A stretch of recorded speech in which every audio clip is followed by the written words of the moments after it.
لگا کے ٹیک لگا دے تو اس کا وضو ٹوٹ جایا کرتا ہے، اس کا وضو ٹوٹ جایا کرتا ہے۔ مجاہدہ کا عالم یہ تھا، عبادت اور ریاضت کا عالم یہ تھا، علم کا حال سماعت لیا اور سماعت کر دیا، عبادتوں کا حال بھی آپ نے سن لیا۔ اب کرامتوں کا دیکھیے، پیر و مرشد کا یہ ضروری نہیں ہے کہ اس کے لیے کرامتوں کا ظہور ہو، نہیں، یہ کوئی ضروری نہیں ہے، بلکہ استقامت ضروری ہے، شریعت کے احکام پہ چلنا ضروری ہے، اس کا پابند ہونا ضروری ہے۔ یہ ولایت کی پہچان ہے، یہ ولی ہونے کی پہچان ہے۔ لیکن سرکار غوث پاک نے علم بھی حاصل کیا، عبادتیں بھی کی، استقامت بھی شریعت کے احکام پہ عمل کر کے دکھا بھی دیا، اور آپ نے کرامتیں بھی ظاہر فرمائی، کرامتیں بھی ظاہر فرما دی۔ سرکار غوث پاک کے تعلق سے یہ آتا ہے کہ ایک بڑھیا حاضر خدمت ہوتی ہے، حاضر خدمت ہونے کے بعد کہتی ہے میرا بیٹا آپ کا گرویدہ ہے، آپ کا محبت کرنے والا ہے، آپ کا شیدائی ہے، اسے خدمت میں قبول کر دیا جائے۔ سرکار غوث پاک نے خدمت میں قبول کر دیا۔ ایک کچھ دنوں کے بعد پھر وہ بڑھیا آتی ہے جائزہ لینے کے لیے کہ چلے دیکھیں میرا بیٹا کس منزل تک پہنچا ہے۔ جب جاتی ہے تو کیا دیکھتی ہے کہ بیٹا جو کی روٹی کھا رہا ہے۔ پھر در بارگاہ غوثیت میں جاتی ہے، سرکار غوث پاک کی بارگاہ میں، وہاں جاتی ہے تو کیا دیکھتی ہے کہ ایک پلیٹ میں مرغیوں کی ہڈیاں رکھی ہوئی ہیں۔ وہ سمجھ جاتی ہے کہ آپ ہی نے تناول فرمایا ہے، وہ برہم ہو جاتی ہے، ناراضگی کا اظہار کرتی ہے، کہتی ہے کہ سرکار آپ تو مرغیاں کھائے اور میرا بیٹا جو کی روٹی کھائے، میرا بیٹا جو کی روٹی کھائے۔ آپ نے کہا اچھا، آپ نے فرمایا قومی باللہ الذی یحیی العظام، اے مرغی اس ذات کے حکم سے اٹھ جا جو ہڈیوں کو زندہ فرمایا کرتا ہے، جو ہڈیوں کو زندہ فرمایا کرتا ہے۔ جیسے ہی سرکار غوث پاک نے یہ ارشاد فرمایا، سرکار غوث پاک کے حکم سے وہ ہڈی جیسے پہلے مرغی تھی ویسے زندہ ہو گئی۔ سبحان اللہ، نہ صرف زندہ ہو گئی بلکہ بولنے بھی لگی۔ سرکار غوث پاک نے فرمایا کہ جب ایسا ہو جائے گا تو میرا بیٹا بھی کھایا کرے گا، میرا بیٹا بھی کھایا کرے گا۔ سرکار غوث پاک کی بہت ساری کرامتیں ہیں۔ سرکار غوث پاک مصیبتوں میں، پریشانیوں میں اپنے چاہنے والوں کی پکار کو سنتے ہیں اور مدد بھی فرماتے ہیں، دستگیری بھی فرماتے ہیں، جیسا کہ آپ خود فرماتے ہیں، جسے بہجت الاسرار شریف میں ذکر کیا گیا ہے۔ آپ فرماتے ہیں من استغاث بی فی قربۃ کشفت عنہ، کہ جو میرا چاہنے والا کسی مصیبت میں ہو اور اس مصیبت کے عالم میں جہاں کہیں بھی ہو، یہ اس کی تعین نہیں فرمائی کہ وہ ہندوستان میں ہو، پاکستان میں ہو، کہاں ہے، نہیں، بلکہ سرکار غوث پاک نے ارشاد فرمایا دنیا کے کسی بھی کونے میں رہے، اگر مجھے پکارے گا کسی مصیبت میں تو وہ ضرور میری بدولت اس کی پریشانی دور کر دی جائے گی، مصیبت دور کر دی جائے گی۔ پھر فرماتے ہیں ومن نادانی باسمی فی شدۃ فریجت عنہ، جو کسی سختی میں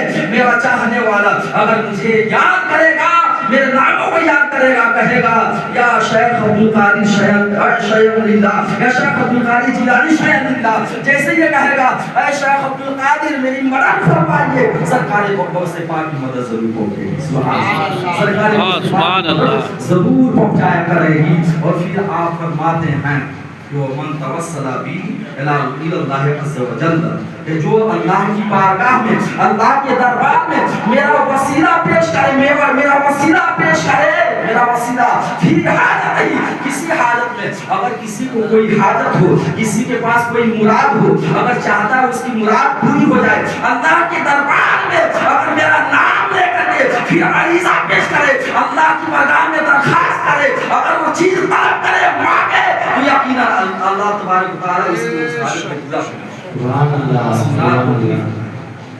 ومن صلى ركعتين يقرأ في كل ركعة بعد الفاتحة سورة الإخلاص إلى 10 مرة۔ پھر آپ فرماتے ہیں کہ جس نے 2 رکعت نماز پڑھی اور ہر رکعت میں سورہ فاتحہ کے بعد سورہ اخلاص شریف کو 11 بار پڑھا، سورہ اخلاص شریف کو 11 بار پڑھا، ثم يصلي على رسول اللہ صلی اللہ علیہ وسلم، پھر سرکار کے وہ درود بھیجے، بعد السلام، سلام پھیر لینے کے بعد، سلام پھیر لینے کے بعد 2 رکعت سے فارغ ہو جانے کے بعد پھر سرکار کی بارگاہ میں درود اور ویصلی علیہ ویسلم علیہ اور درود اور سلام بھیجے، ثم یخطو الی جہت العراق، پھر عراق کی طرف، عراق کی طرف مدینہ شریف ادھر، کعبہ شریف ادھر، مدینہ شریف ادھر، عراق ادھر ہے، عراق ادھر ہے، بغداد شریف ادھر ہے، سرکار غوث پاک کا روضہ شریف ادھر ہے. ادھر اگر چلے کتنا قدم کی 11 خطوۃً، 11 قدم چلے،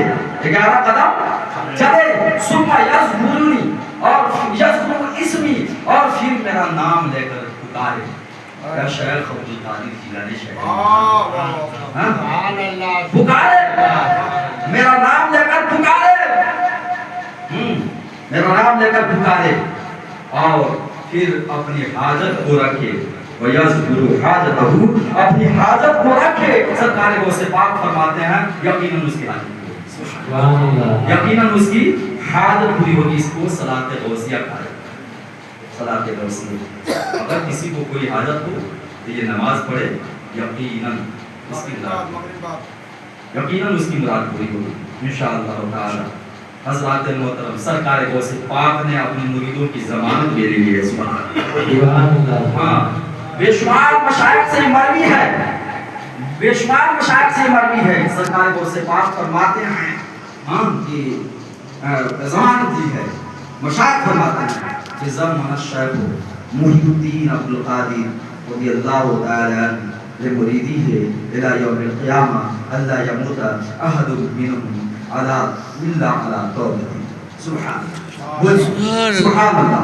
سرکار غوث پاک کے چاہنے والے ہیں، اور ان کی چاہت میں ہم اور آپ یہاں بیٹھے ہوئے ہیں، اور سرکار غوث پاک کو یاد کر رہے ہیں، ان کا ذکر کر رہے ہیں. سرکار غوث پاک فرماتے ہیں ہاں مرید ارادہ کرنے والا، چاہنے والا. ہم کن کے مرید ہیں؟ سرکار غوث پاک کے، سرکار غوث پاک کے ہیں. سرکار غوث پاک نے ضمانت دی ہے اپنے مریدوں کی، قیامت تک مریدوں کی. جتنے بھی قیامت تک مرید ہوں گے آپ کے سلسلے میں داخل ہوں گے، آپ سے آپ کے سلسلے میں داخل ہوں گے، آپ کے مرید کہلائیں گے. چاہے کسی بھی پیر کے اوپر ہاتھ پر اپنا ہاتھ دے، وہ سرکار غوث پاک کے سلسلے میں انہی کا مرید ہوتا ہے.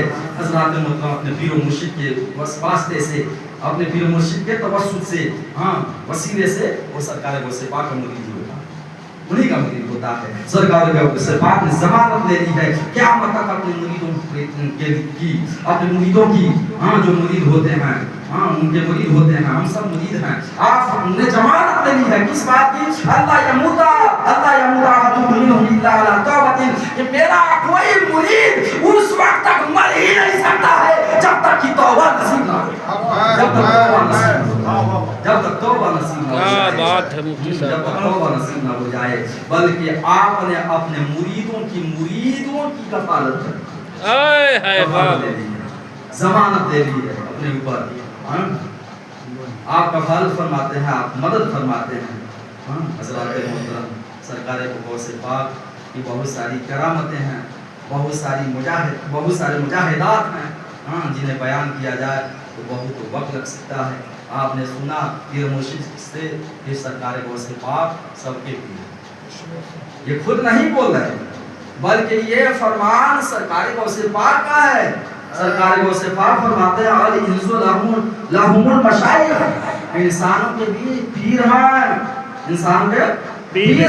والجن لہم المشائخ، جناتوں کے بھی پیر ہیں.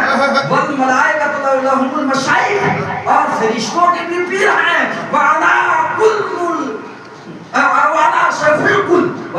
شیخ الکل، اور میرا جہاں تک معاملہ ہے میں سب کا پیر ہوں، میں سب کا پیر ہوں. پتہ یہ چلا میں سب کا پیر ہوں، کیا مطلب؟ یعنی انسانوں کا بھی پیر ہوں، جناتوں اس دھرتی پر ایک ذرے کا ایک مخلوق کا پیر. سارے پیروں کا پیر ہوں. اس لیے سارے پیروں کے پیر کی بارگاہ میں ہم خراج عقیدت پیش کرنے کے لیے آج جمع ہوئے. اللہ تبارک و تعالیٰ سے دعا ہے کہ ہمارے اور آپ کے اس گلدستہ محبت کو اپنی بارگاہ میں قبول فرمائیں، خراج عقیدت کو قبول فرمائیں، ہم سب کو قبول فرمائیں. اور قبل اس کے کہ ہمیں اور آپ کو سب مریدین کی موت آئے، اس سے پہلے اپنے گناہوں سے توبہ نصیب. آمین.